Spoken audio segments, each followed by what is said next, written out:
2 Timóteo 3, 1 a 5, eu vou trabalhar somente com o verso 1 hoje pela manhã.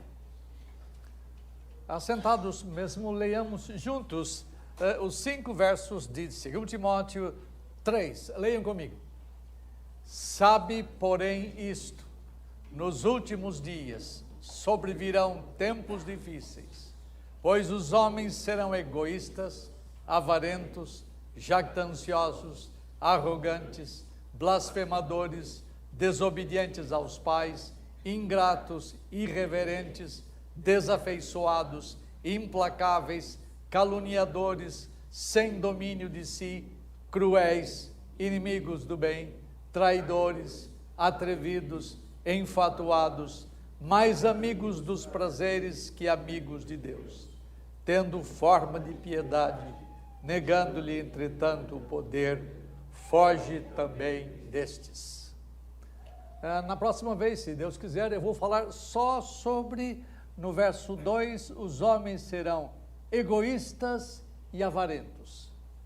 É fantástico ver como a Escritura é rica em descrever os homens que estão já vivendo neste presente tempo e ainda os que vão viver e que vão trazer muita luta para a igreja de Deus. O verso 1 eu vou repetir. Sabe, porém, isto, nos últimos dias sobrevirão tempos difíceis. Nós já estamos atravessando dias difíceis na educação de filhos. Os últimos dias, eu vou mostrar rapidamente depois, já começaram há muito tempo, mas à medida que o tempo passa, maiores graus de dificuldades haverão de aparecer para a formação moral dos nossos filhos. Hoje ainda podemos ver vislumbres de algum tipo de boa educação, de um modo geral. Ainda pais interessados no futuro moral dos seus filhos, restos de um cristianismo histórico que tende a fenecer pouco a pouco. Os desafios aumentam a cada dia para aqueles que, obedecendo ao mandato divino, querem ser pais nesta geração que está se tornando cada vez mais pervertida e corrupta. Nunca outra geração foi tão pervertida e corrupta pelas fontes de maldade e pela globalidade das ideias e dos conceitos que pululam. Nunca o mundo inteiro esteve quase que unânime nestas coisas ligadas à educação e conceituação de filhos. Tudo, atenção senhores pais, tudo é contra a boa educação dos nossos filhos, tudo. Vamos enumerar apenas algumas coisas. As decisões das Nações Unidas, há um tempo atrás, têm alterado radicalmente o papel dos pais e dos filhos em nossos dias. No Brasil, está assim de gente que diz que quem tem que educar os filhos é quem? O Estado. Os filhos não pertencem aos pais. Está crescendo e não vai diminuir. Nós vamos ter tempos difíceis. É verdade que desde os anos 50, especialmente nos Estados Unidos e depois posteriormente aqui, têm sido de alguma forma positivos. Nossos filhos hoje possuem muito mais coisas que eu possuía quando era menino. Para ter um brinquedinho era coisa difícil, era carrinho de carretel. Os mais velhos se lembram disso. Hoje os nossos filhos têm tanto conforto. Hoje os nossos filhos têm casa um pouco mais confortável, a vida tem se tornado, num certo sentido, mais fácil, mas isto não torna uma família boa, não torna uma família feliz, porque não é uma questão moral. Não ajuda uma família a viver bem os confortos que a presente sociedade tem apresentado. O que determina o bem viver de uma família é que ela seja ensinada nos preceitos, nos caminhos do Senhor. E isto está sendo alguma coisa difícil, porque boa parte dos pais não tem estrutura teológica, não tem estrutura experimental para educar os seus filhos na disciplina do Senhor. As condições morais dos dias que estamos vivendo e dos dias que se seguem haverão de afetar ainda mais profundamente a composição e a subsistência dos nossos lares. Então eu quero trabalhar com vocês nesta manhã, este verso 1, a tentar analisar parte por parte. Tentem acompanhar o raciocínio, você tem um esboço aí na sua ordem de culto. Os tempos difíceis, o primeiro ponto, precisam ser localizados. Precisamos tomar consciência deles. O texto fala, sabe, porém, isto, nos últimos dias sobrevirão tempos difíceis.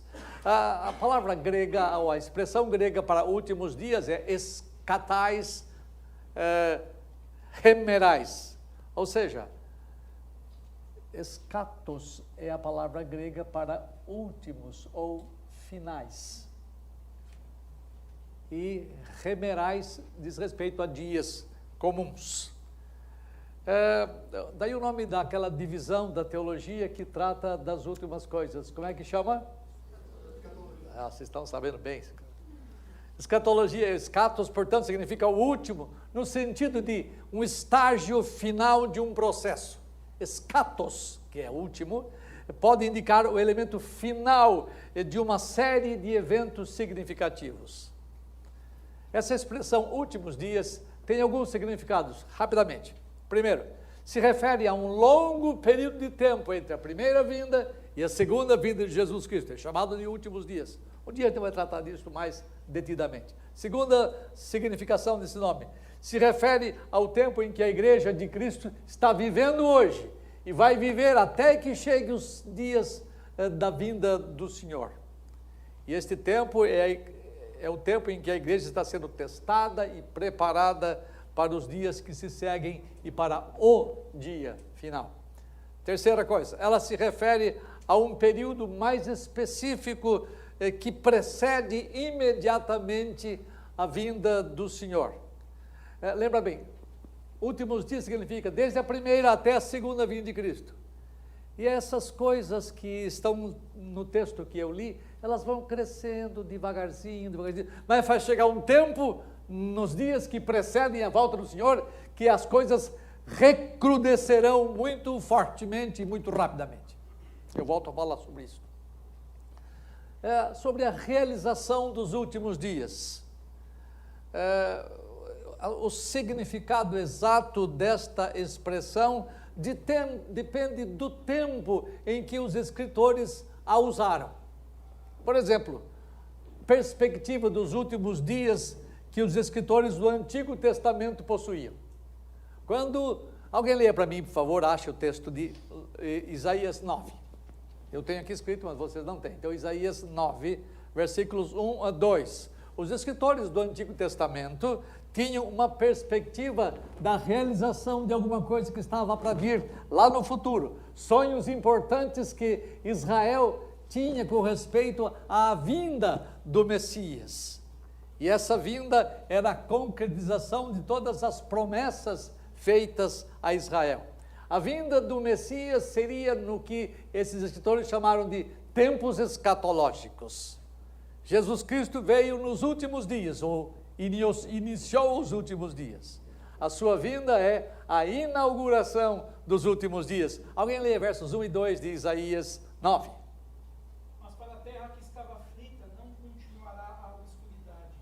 Deus, nos primeiros tempos, tornou desprezível a terra de Zebulon e a terra de Naftali.